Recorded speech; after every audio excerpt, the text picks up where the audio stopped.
इसके बाद वाली जो साइंस की न्यूज़ यहाँ पर हम डिस्कस करेंगे, ये पार्टिकुलरली दोस्तों इंडस रिवर में पाए जाने वाली डॉल्फिन से रिलेटेड है।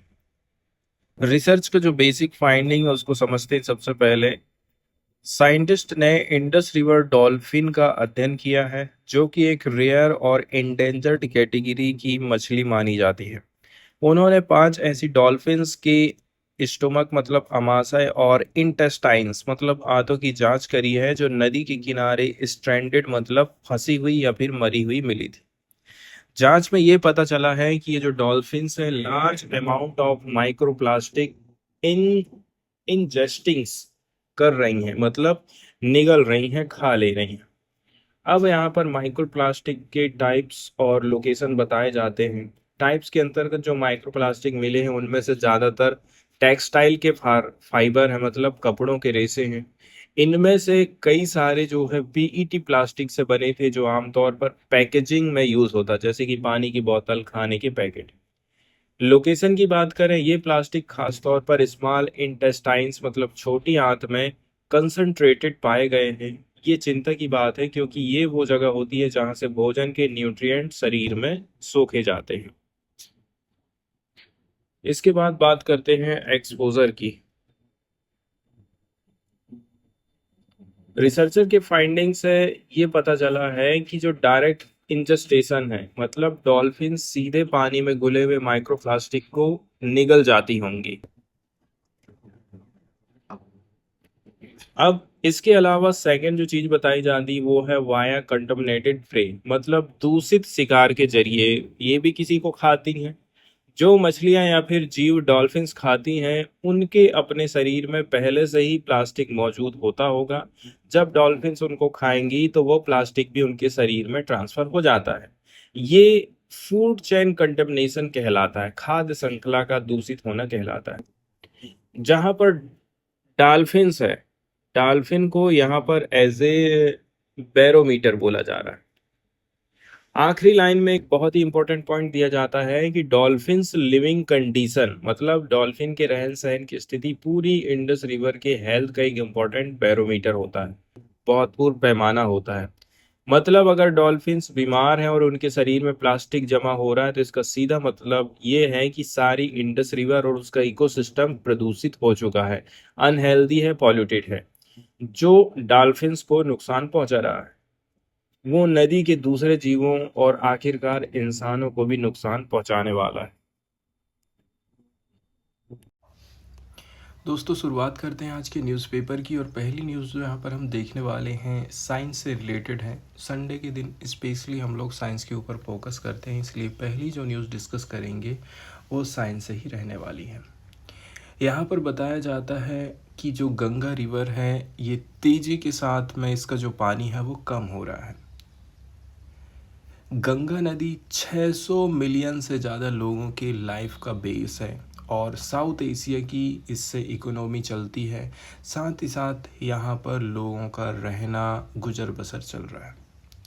एक नई स्टडी सामने आई है आईआईटी गांधीनगर और यूनिवर्सिटी ऑफ एरिजोना के रिसर्चर्स के द्वारा। इससे पता चला है कि गंगा पिछले 1000 साल में कभी ना देखी गई दर रेट अनसीन से ड्राई कर रही है, सूख रही है। इस स्टडी ने नदी के स्ट्रीम फ्लो मतलब प्रवाह का पुनर्निर्माण रिकंस्ट्रक्शन किया और पाया कि 1990 के बाद से प्रवाह में जो कमी आई है, डिक्लाइन इन फ्लो, वो अनप्रेसिडेंट है, मतलब अभूतपूर्व है। इसके लिए ऑथर्स ने 3 मेन रीजन बताए हैं। पहले नंबर की बात यह है कमज़ोर समर मानसून। सेकंड, इंसानों द्वारा लैंड और वाटर यूज़ में किए गए बदलाव। तीसरा है ब्रॉडर क्लाइमेट शिफ्ट, इसके चलते चलते यहाँ पर पानी कम हुआ है। आगे राइटर का कहना है कि इस रिसर्च के पोटेंशियल इम्पैक्ट और इकोनॉमिक रिस्क के बारे में बताया जाता है। अगर इन फाइंडिंग्स को और रिसर्च से वैलिडेट यदि हम करते हैं, तो इसका मतलब ये है कि गंगा अब सूखे के ऐसे दौर में प्रवेश कर चुकी है जो 14वीं और 16वीं सदी के भयंकर सूखों से भी ज़्यादा लंबा और तीव्र है। ये बहुत बड़ी बात है क्योंकि गंगा बेसिन भारत की कुल जीडीपी का 40% हिस्सा है, इसलिए नदी का सूखना पूरी देश की इकोनॉमी के लिए एक बहुत बड़ा इकोनॉमिक रिस्क हो जाएगा। आगे बताया जाता है कि रिसर्चर ने ये निष्कर्ष निकालने में कौन कौन सी साइंटिफिक मेथड का इस्तेमाल किया है। पहला, डेटा कलेक्शन। उन्होंने पेड़ों के छल्लों के डेटा से ट्री रिंग रिकॉर्ड के डेटा और हाइड्रोलॉजिकल मॉडल्स को कंबाइन किया। जो ट्री रिंग्स होती है ये पास्ट क्लाइमेट के बारे में बताते हैं। इससे उन्हें लॉन्ग टर्म फ्लो रिकॉर्ड का क्रूशियल गैप पता करने में मदद मिली। इसके बाद बात करते हैं प्रवाह का पुनर्निर्माण करना। इस मेथड से वे 700 ईस्वी तक के स्ट्रीम फ्लो का रिकंस्ट्रक्शन कर पाए। इसके बाद वैलिडेशन। इसके बाद उन्होंने रिकंस्ट्रक्टेड डेटा को हिस्टोरिकल ड्रॉट्स और फेमाइन जैसे कि 18वीं सदी का बंगाल अकाल और मॉडर्न डेटा के अगेंस्ट चेक किया। इसके बाद तुलना करी जाती है। आखिर में उन्होंने इस पुराने डेटा की करंट क्लाइमेट मॉडल प्रोजेक्शन के साथ में तुलना करी। इसका मकसद ये टेस्ट करना था कि क्या करंट ड्राइंग्स को सिर्फ नेचुरल वेरिएबिलिटी से एक्सप्लेन कर सकते हैं। अब यहाँ पर कुछ की रिजल्ट सामने आए हैं और स्पेसिफिक कॉसेज भी है। 1991 और 2020 के बीच गंगा बेसिन में कई सारे 4 to 7 ईयर ड्रॉट्स आए थे, सूखा पड़े। पिछले 1000 सालों में इतने लंबे सूखे बहुत कम होते थे। 2004 से 2010 का सूखा पिछले 1300 सालों में सबसे ज़्यादा गंभीर था। ओवरऑल 1990 के बाद की ड्राइंग सूखापन 16वीं सदी के सबसे भयंकर सूखे से 76% ज़्यादा तीव्र था। कारण क्या है? वीकर मानसून, जो रैपिड इंडियन ओशियन वार्मिंग और एरोसॉल पॉल्यूशन से लिंक है। दूसरा, ग्राउंड वाटर पंपिंग। इससे जो बेस फ्लो है, मतलब नदी का भूमिगत जल से मिलने वाला प्रवाह कम हो गया है। इसके बाद भूमि उपयोग में परिवर्तन, जैसे शहर फैलते जा रहे हैं, जंगल काटते जा रहे हैं। बात करते हैं कि इसका क्या ब्रॉडर इम्प्लीकेशन हो सकता है। जलवायु मॉडल्स पर क्वेश्चन। ये स्टडी जो PNAS जनरल में पब्लिश हुई है, करंट ग्लोबल क्लाइमेट मॉडल की रिलायबिलिटी पर क्वेश्चन खड़े करती है, क्योंकि ज़्यादातर मॉडल्स ऑब्जर्व ड्राइंग ट्रेंड को रिप्रोड्यूस नहीं कर पा रहे हैं। दूसरी बात यह है लेसन फॉर फ्यूचर प्लानिंग। यहाँ एक बहुत ही इम्पोर्टेंट पॉइंट है। कुछ क्लाइमेट मॉडल्स फ्यूचर में वेटर कंडीशन की प्रोजेक्शन करते हैं, लेकिन चूंकि वे रिसेंट ड्राइंग को सिमुलेट नहीं कर पाते हैं, इसलिए प्लानिंग सिर्फ ऑप्टिमिस्टिक फॉरकास्ट पर डिपेंड नहीं कर सकती। इसके लिए एडेप्टिव वाटर मैनेजमेंट की ज़रूरत है, जो नेचुरल और ह्यूमन ड्राइव्स दोनों को अकाउंट में रखे। इसके बाद सेकंड वाली साइंस की जो न्यूज़ डिस्कस करेंगे, ये पार्टिकुलरली मलेरिया की बीमारी से रिलेटेड है। यहाँ पर इंडियन और ग्लोबल कॉन्टेक्स्ट बताया जाता है, मतलब हम भारत का और पूरे विश्व का डेटा यहाँ पर विश्लेषण करेंगे। साल 2000 से 2015 के बीच दुनिया ने मलेरिया के खिलाफ लड़ाई में काफ़ी ज़्यादा प्रोग्रेस हासिल करी है। रिमार्केबल प्रोग्रेस, शानदार प्रगति। लेकिन हाल के समय में ये जो मोमेंटम है, गति है, स्लो हो गई है। 2023 में मलेरिया ने लगभग 6 लाख लोगों की जान ली है, जिसमें से 95% अफ्रीकन रीजन से थे। इंडिया ने भी ड्रामेटिक प्रोग्रेस किया है। पिछले डिकेड में मलेरिया केसेस 80% से ज़्यादा कम हुए हैं, लेकिन अभी भी उड़ीसा, छत्तीसगढ़, झारखंड और नॉर्थ ईस्टर्न स्टेट के कुछ डिस्ट्रिक्ट में परसिस्टेंट ट्रांसमिशन, लगातार फैलाव की प्रॉब्लम बनी हुई है। इसको सॉल्व करना जरूरी है। इसके बाद एक new strategy, mass administration of endectocides. इस परसिस्टेंट थ्रेट के कारण एक्सपर्ट ने एक नई स्ट्रेटजी पर फोकस किया है, जिसका नाम रखा गया है इंडेक्टोसाइड्स की मास एडमिनिस्ट्रेशन। इंडेक्टोसाइड्स एक प्रकार के सिस्टमेटिक इंसेक्टिसाइड होते हैं जो शरीर के अंदर काम करते हैं, work from inside the human body. इन सभी दवाओं में आइवरमेक्टिन सबसे प्रॉमिसिंग ऑप्शन के रूप में सामने आया। क्या क्या चीज़ याद रखना है यहाँ पर हमको? आइवरमेक्टिन एंड दूसरा हमको याद रखना है दोस्तों, बार बार जो यूज़ होने वाली चीज़ है, वो है एंडेक्टोसाइड्स, एंड सेकंड नंबर में आ जाता है आइवरमेक्टिन। ये दो चीज यहाँ पर हमको ध्यान रखना है। आइवरमेक्टिसिन एक नई दवा नहीं है। 1970 से ये रिवर ब्लाइंडनेस और लिम्फेटिक फाइलेरिया, इस प्रकार के जो रोग हुआ करते थे, इसके खिलाफ ग्लोबल कैंपेन की कॉर्नर स्टोन रही थी। बाद में एक सरप्राइजिंग डिस्कवरी हुई, जो मॉस्किटोस आइवरमेक्टिन लेने वाले इंसान को काटते थे वे अक्सर मर जाते थे या फिर मलेरिया फैलाने के लिए पर्याप्त लंबे समय तक जीवित नहीं रह पाते थे। इस डिस्कवरी ने आइवरमेक्टिन को मलेरिया एंडेमिक रीजन में एक वेक्टर कंट्रोल टूल के रूप में रिलेवेंट बना दिया। आदमी नहीं मरेगा, मच्छर ही मर जाएगा। इस नए पोटेंशियल ने रिसर्चर्स में एक रिन्यूड इंटरेस्ट पैदा कर दिया है। कंप्यूटर मॉडलिंग और छोटे पायलट स्टडीज पता चलता है कि आइवरमेक्टिन की मास एडमिनिस्ट्रेशन से मॉस्किटो पॉपुलेशन कम हो सकती है और इन्फेक्शन रेट घट जाएगा।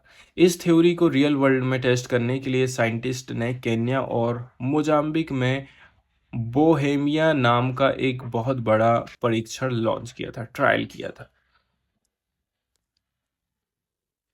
आगे राइटर का कहना है कि केन्या में ये ट्रायल कावले काउंटी में किया गया, जहां बेड नेट कवरेज 85% होने के बावजूद एयर राउंड मलेरिया ट्रांसमिशन होता है। गांव वालों को रैंडमली दो ग्रुप में बांट दिए। एक ग्रुप को आइवरमेक्टिसिन दिए और दूसरे को एल्बेंडाजोल दिए। ये एक एंटी पैरासाइटिक ड्रग है जो मॉस्किटो को प्रभावित नहीं करता है। ये डोज 1 महीने में एक बार 3 महीने से ज़्यादा समय तक दी जाती है। फिर 5 से 15 साल की उम्र के बच्चे, जो मलेरिया के प्रति सबसे ज़्यादा संवेदनशील हैं, वल्नरेबल हैं, इस पर अगले 6 महीनों तक नज़र रखी जाती, मॉनिटरिंग की जाती है। केन्या ट्रायल के रिजल्ट पॉजिटिव थे। आइवरमेक्टिन ग्रुप में मलेरिया केसेस 26% कम हो गए। ये कमी WHO के उस थ्रेशोल्ड से भी ज़्यादा है जो किसी इंटरवेंशन को वैल्यूएबल पब्लिक हेल्थ टूल मानने के लिए ज़रूरी है। जो बच्चे अनट्रीटेड एरिया से दूर रहते थे, उन्हें और भी ज़्यादा प्रोटेक्शन मिल जाता है। तो इस स्टडी के दौरान 56,000 से ज़्यादा डोज प्रोवाइड करी गई थी और पार्टिसिपेंट ने कोई सीरियस साइड इफ़ेक्ट नहीं फील किया, जो आइवरमेक्टिन की सेफ्टी को बताता है। हालांकि इस ट्रायल में प्रेग्नेंट वुमेन और 15 किलो से कम वजन वाले बच्चों को शामिल हम नहीं करे थे। ये इसकी एक लिमिटेशन है। मोजाम्बिक में चल रहा ट्रायल कंक्लूसिव रिजल्ट नहीं दे पाया क्योंकि साइक्लोन गोम्ब की वजह से रिसर्चर का काम डिसरप्ट हो गया। इसके बाद नवंबर 2023 में 24 में गुयाना बिसाऊ में मातामल नाम का एक और ट्रायल हुआ था, जिसमें 24 गांव के 25,000 लोग शामिल हुए। इस ट्रायल का मकसद ये टेस्ट करना था कि क्या एक स्ट्रॉन्ग मलेरिया ट्रीटमेंट प्रोग्राम, जिसमें पहले से डिहाइड्रो आर्टिमेंसिन पाइपेराक्विन की दवा यूज हो रही है कि इसमें आइवरमेक्टिन ऐड यदि कर देंगे तो प्रोग्राम इफेक्टिव होगा कि नहीं होगा। एक्सपेक्टेशन के विपरीत आइवरमेक्टिन लेने और प्लेसबो लेने वाले गांव में मलेरिया प्रिवलांस में कोई अंतर नहीं दिखा था। असल में आइवरमेक्टिन ग्रुप में मलेरिया केसेस थोड़े ज़्यादा भी थे और इसका मॉस्किटोज के सर्वाइवल या इन्फेक्शन रेट पर कोई क्लियर इम्पैक्ट भी नहीं दिखा। रिसर्चर ने कंक्लूजन ये निकाला कि इस ट्रायल में यूज़ की गई टाइमिंग और डोज मौजूदा इंटरवेंशन में कुछ स्पेशल वैल्यू ऐड करने के लिए सफिशिएंट नहीं रही होंगी।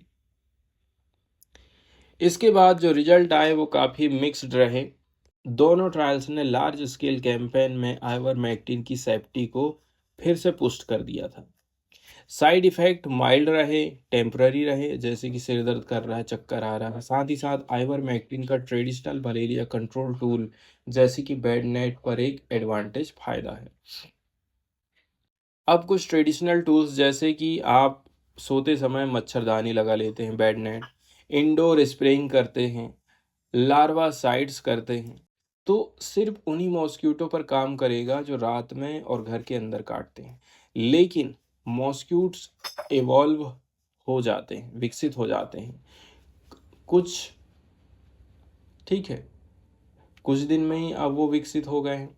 बाहर या जानवरों को काटने लग जाएंगे। दूसरी ओर आइवरमेक्टिन मॉस्किटोज को अंदर से मारेगा, ठीक उसके बाद जब वो इंसान को काटेगा, चाहे वो किसी भी टाइम या फिर लोकेशन में हो।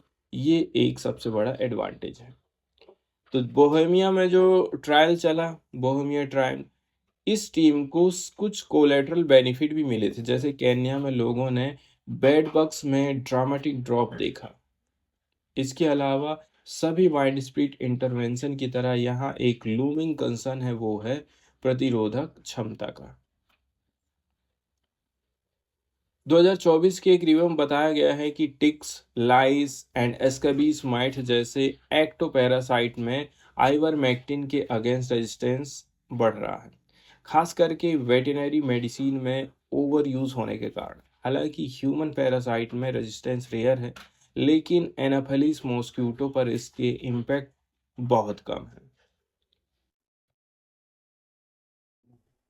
और लास्ट में इस रिसर्च में बोला जाता है कि रिसर्चर्स ने ये वार्निंग दिया है कि जैसे जैसे आइवरमेक्टिन का मास एडमिनिस्ट्रेशन एक्सपैंड होगा, मतलब ज़्यादा से ज़्यादा लोगों तक ये दवाई दी जाएगी, नॉन टारगेट ऑर्गेनिज्म मतलब जिन पर ये सीधे असर नहीं कर रहा है, इसमें रेजिस्टेंस पर क्लोजली मॉनिटर्ड रखनी होगी, मतलब कड़ी नजर हमको यहाँ पर रखना पड़ेगा। फ्यूचर में इससे आगे रहने के लिए researchers longer lasting formalisation, higher doses और आइवरमेक्टिन को मलेरिया वैक्सीन या फिर जेनेटिकली मॉडिफाइड मॉस्क्यूटोज के साथ कंबाइन करने की तरीके को एक्सप्लोर कर रहे हैं। यहाँ पर टिक्स, लाइस और एस्केबीज के बारे में बताया जाता है कि जो टिक्स होते हैं कनखजूरे होते हैं, इसके अलावा लाइस मतलब जू, और एस्केबीज माइट्स मतलब खुजली के जो कीड़े हैं, ये भी कहना चाहिए प्रचार प्रसार में थोड़ा सा असर डालते हैं।